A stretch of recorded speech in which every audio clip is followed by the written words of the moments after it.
toban qof oo uusan Ilaahay soonkooda aqbalayn ka digtoonow inaad ka mid noqoto bisha Ramadaan oo ah bil barakaysan. Makhluuqaadka samada ku nool ayaa u diyaar garooba intaanan u diyaar garoobin ka hor, waana bil uu Ilaahay dhex geliyey khayr, barako iyo siyaado, ajar fara badan iyo naxariiso badan.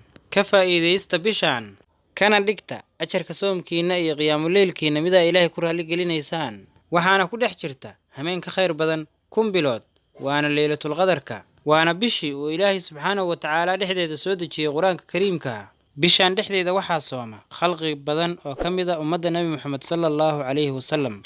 Laakiin qof kasta oo sooma soomkiisa ma la aqbalayaa? Jawaabtu waa maya.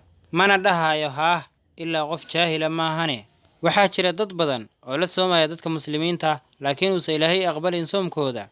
Rabbigeena waxaan weydiisanaynaa inuu naga dhigo kuwa sooma soomkoodana la aqbalo, uusan naga dhigin kuwa soomkooda lala celiyo.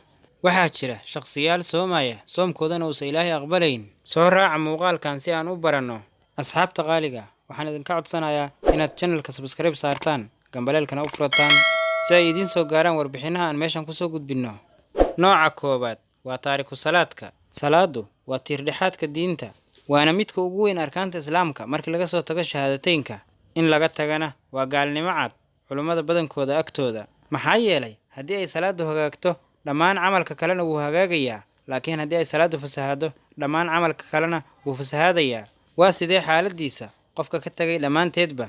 Nabigeena nabadgelyo iyo naxariis korkiisa ha ahaatee wuxuu yidhi: alcahdu alladii baynana wa baynahum as-salaah faman tarakaha faqad kafar.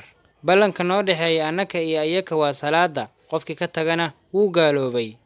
Nooca labaad waa mushriga.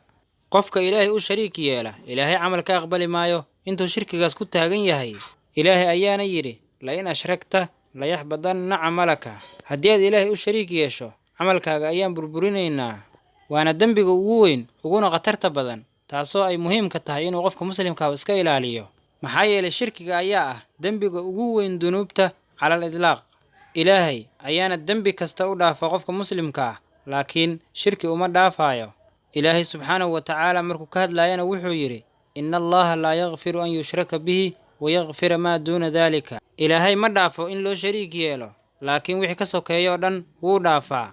Asxaabta qaaliga, haddii uu codkaygu daciif yahay anigoo sooman 10 saac oo galabnimo ayaan duubay muuqaalkan, iga raali ahaada. muuqaalkan like saara, channelkan subscribe saara.